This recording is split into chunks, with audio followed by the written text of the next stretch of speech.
All right, I'm next. I'm going to do another one of the shorter ones that someone else did this morning. I'm going to talk about the service worker, which is it's a new-ish web API, which is starting to get more popular. It's not going to be a very technical overview, just kind of a conceptual go through of what it is. So the problem that we're trying to fix is this. Where, okay, now I'm in flight mode, but generally, like if you don't have access to the internet and you want to use something like a web app or a web page, then you're just screwed. Hopefully you took a screenshot, because you can't access the page. And this is like this kind of offline caching thing is what we're trying what this is generally trying to fix. So here's our use case. A bunch of us here that actually work in this office, and a few more of us use this thing that Magnus wrote called ShareBill, and it's like a big thing to share bills.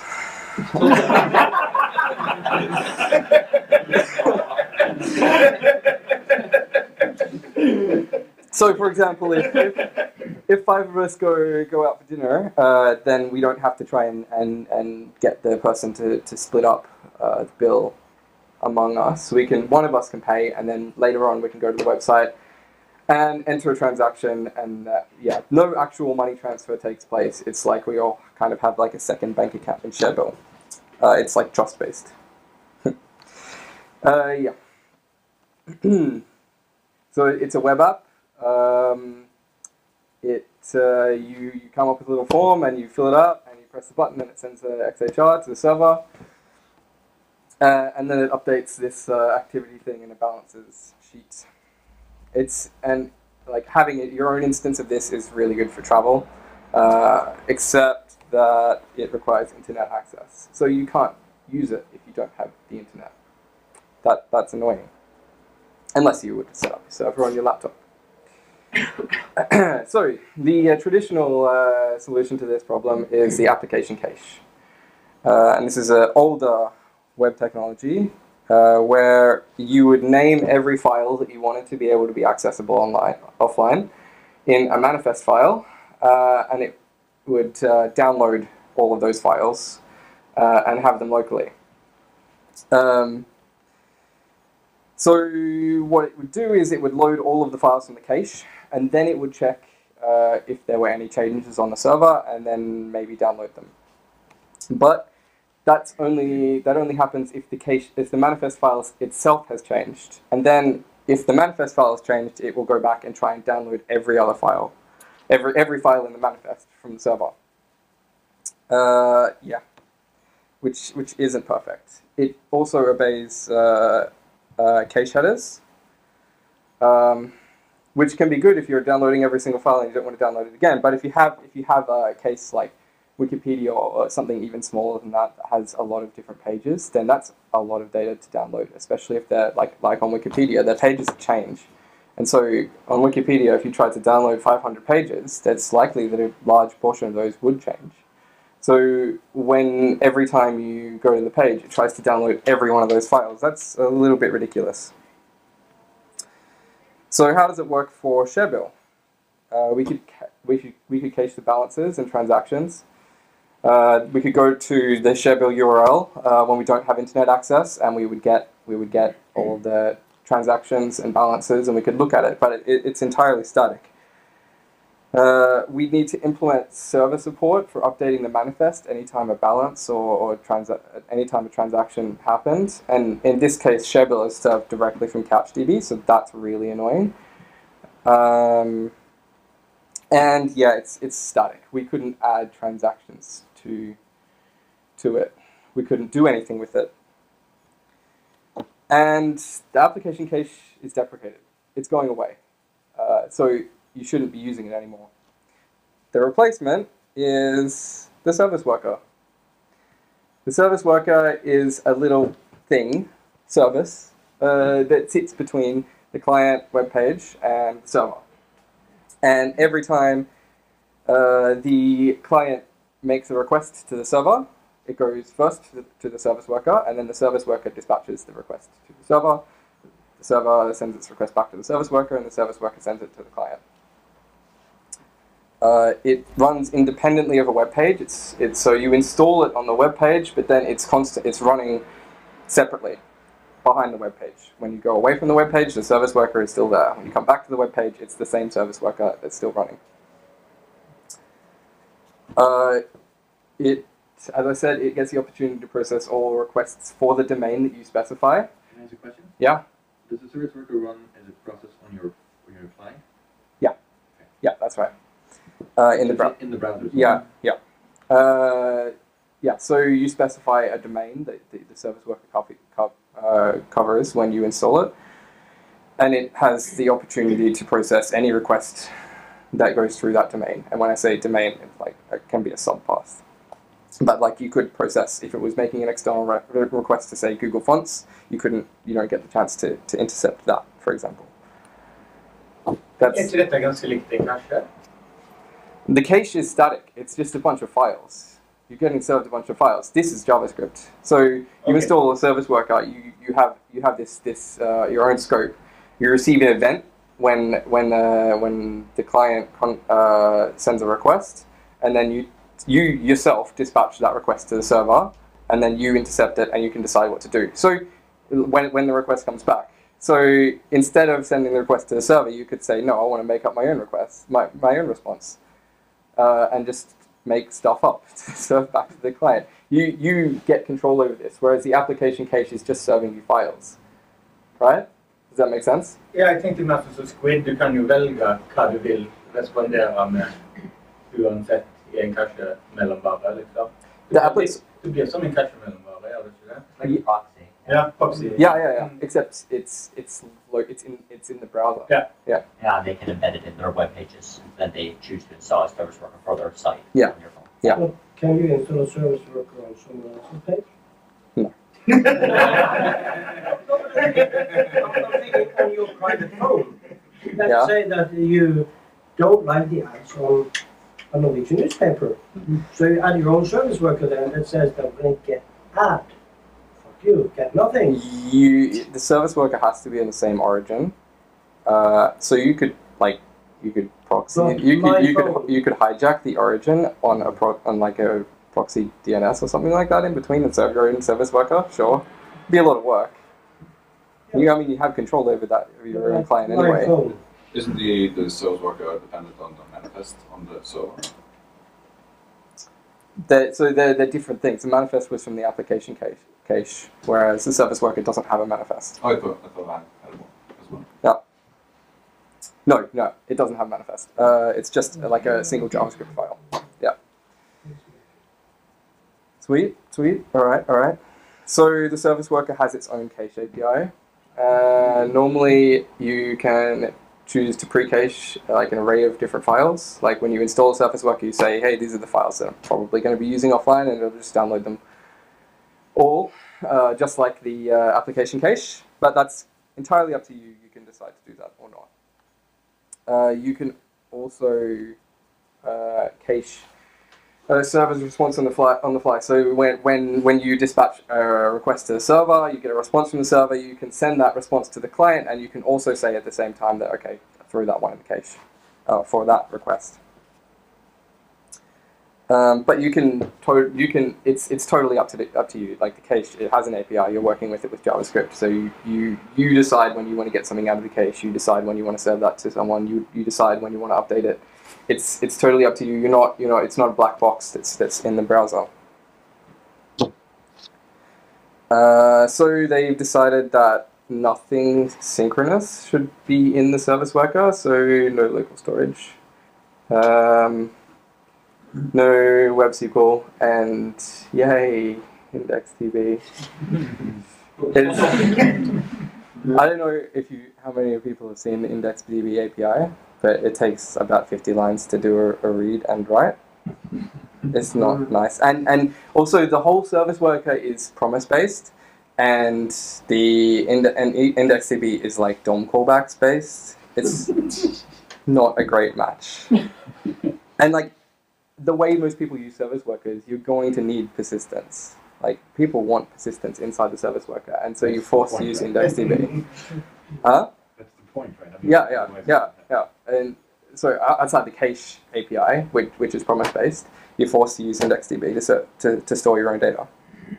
Någon god abstraktioner opp på IndexedDB som du kan ta I bruk? Yeah, there is, but then you have the problem that the service worker is one file that you specify from the client that has its own scope. And so if you want to include an abstraction, you need a build system to build the abstraction into the single file. Yeah.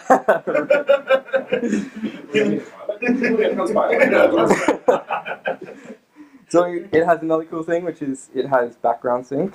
So you can register for a sync event, and then when the browser detects that it can contact the server again, it will fire the sync event, and you can go and send off any updates to the server. Or the opposite, you can pull updates down from the server.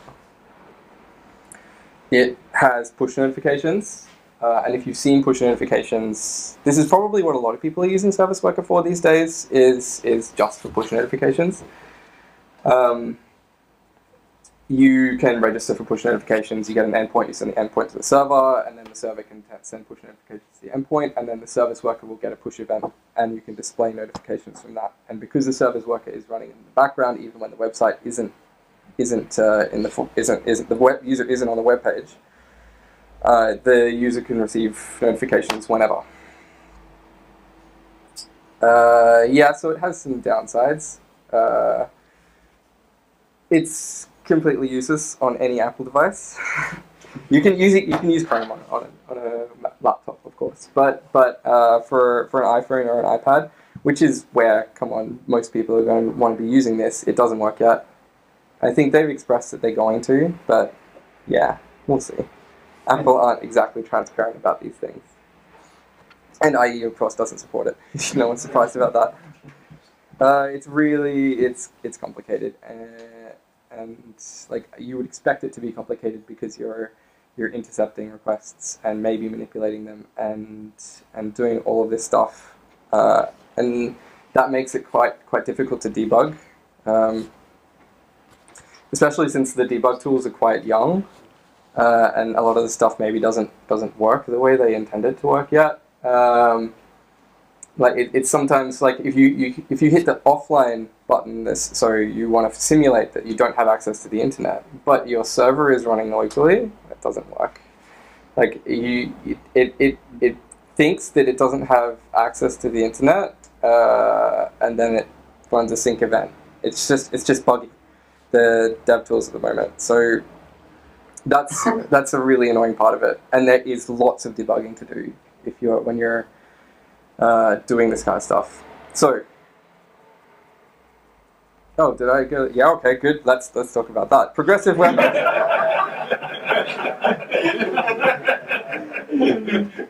This is the kind of the logical conclusion of having the service worker is progressive web apps, and that's an app that it's a website that is an app, and you start by making it work offline first. And then you build it up from there. And this is something that we're going to see more and more of in the coming years, especially when there's support for it on Apple devices. Because I mean, there's a lot of advantage to be able to go to a website anytime and use it anytime, and provide some kind of fallback for when a user doesn't have access to the internet, or even provide full support, like full functionality to the user when they don't have access to the internet. That's really useful. And like websites can be used on any device, or like not IoT, but they can be used on an iPhone, a laptop, and an Android device, whatever, an iPad. Whereas apps, you don't expect that an app that's on an iPhone is going to work on your laptop, and you don't expect that an app that's on an Android is going to work on your iPhone and that kind of stuff. Websites work on all of that stuff. So why not just build a website? why are we building all these native apps if we could just build a website? And people that work in browser land are actively like working on this and trying to eliminate every single barrier that is between native apps and websites, so that in the future we don't have native apps, we just have websites. Yeah. So when does JavaScript finally get replaced with something that's useful? That's a bit of a loaded question. Well, they are. I think, aren't you presenting WebAssembly next time? Yes, yeah, right. Then that's when it does. I mean, what are you talking about? It's useful. It's something that browsers are actively working on, so that you won't be able to do anything necessarily in a native app that you can't do with a website. And then why would we make a native app when we could make a website once? Yes, demo time. Woohoo! So I took Chervil and I gave it a service worker. So let's see if this works. I think the answer is it doesn't work. Hey, there it is. What's something? Yeah, cool. Okay, so the server is online now.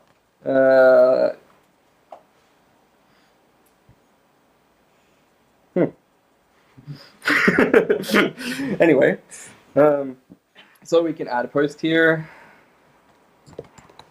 You're online now? Yeah, the server is online now. So I'm just gonna double check that it actually works.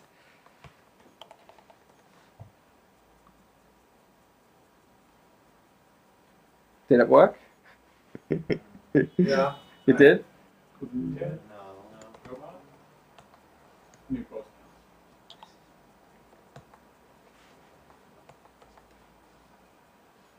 Oh, they are, yeah. Just like the web.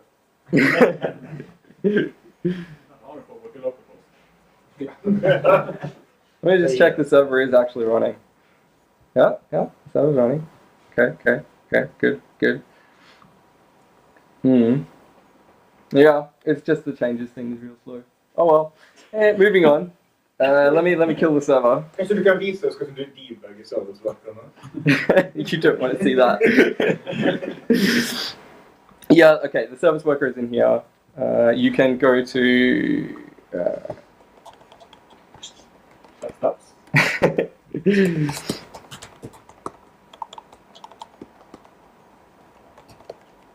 I think that's, yeah, there we go. You can go here and you get the service worker.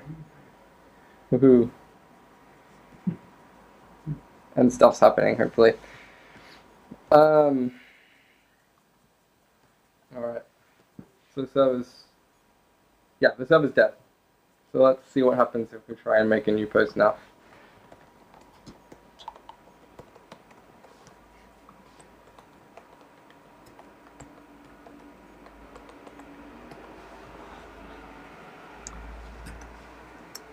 So let's see, oh my god was on minus 226.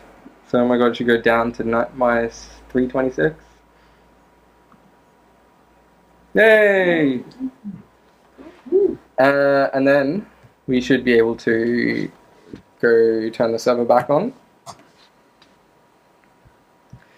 And Chrome won't be able to tell that it's back on now because it has no relation to whether we have access to the internet or not right now. So I'm just going to force the sync event and hopefully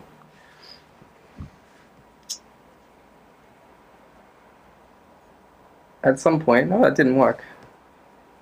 At some point it will send the sync event to the service worker and the service worker will dispatch that new transaction that we made to the actual server. And that should be seamless, like the user won't notice anything. It'll just always look the same, but at some point now it's actually persisted on the web on the server. Heter du får konflikt? So I have no edits in here. It's all additive, so you can't get conflicts. Okay. Yeah. If you had conflicts, you'd have to manage that. Yeah. Yourself. Yeah. Is the console output of the web service worker, does that end up in the console? It does end up in the output of the parent, yeah. But you can also, if you want just the output of the service worker, you can go to that inspect thing. Oh, look, it's synced. Woohoo! The network, also the network output comes out here in the network list of the. Let me just expand that a little bit. Of the parent page as well. So you can see the request with a cog in front of them are being sent to the server from the service worker, and you can see I turned the server off here at some point. So those were failing, and the requests here are the ones that are being sent from the page and are being intercepted by the service worker and sent back successfully, even though there's no connection to the server. And later on, yeah, you can see, no. At some point it did send that request to the server, or it doesn't seem to have come up in this request log. Huh? That is the put that went to the service worker. Right, but can du se på loggen på serverspöken som du hade? Yep. Yeah, I didn't have the window open at the time. Så, men att det är väldigt känsamt då, lukket den tabben i mellantiden. Yeah, it would say, oh, I can see the server again now, and it will send off that put to the actual server. Det är en slags begränsning på resursbruk från serversworker. I don't know. I don't know.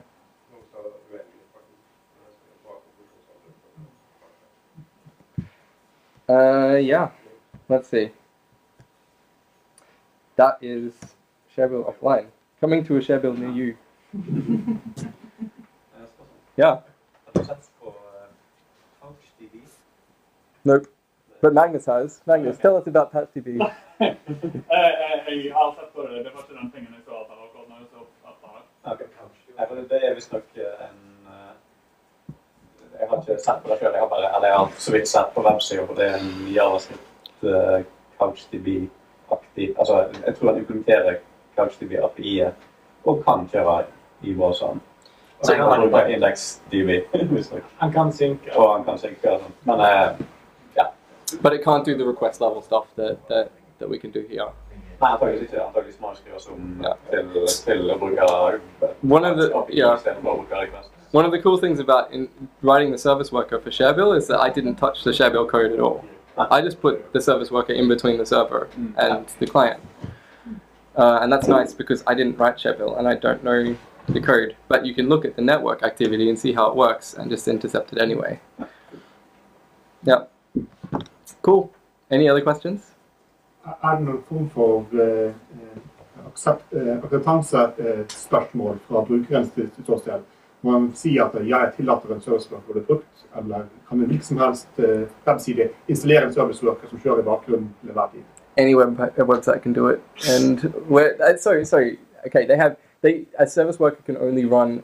You have to install a service worker for the same origin, and that service worker only has the ability to run on the page that you're at the page that it was installed from, right? But 5 is a lot of domains, and every domain decides to install a service worker, and it's constantly polling. Yep. Jo, men du må ha SIO, liksom.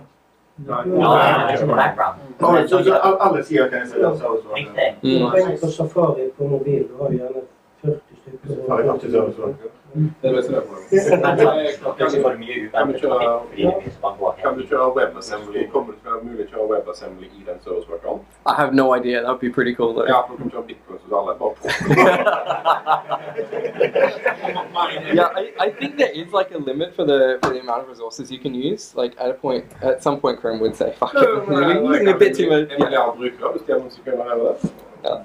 Men okej, funkar sånn at hvis du besøker en site som har serviceworker, du lukker den tabben, vil han da likevel kunne gå og holde og hente den nyeste versjonen mens du er... Yeah. Uten noe... Well, let's see. So it would need something to initiate that poll. Like it can't do it like a set interval and then just poll every 5 seconds. Sikkert begrenset antall events du kan reagere på. Men du kan jo pushe serveren på en måte hvert 5. sekund og initiere liksom. Kjøre algoritmen, rapportere tilbake.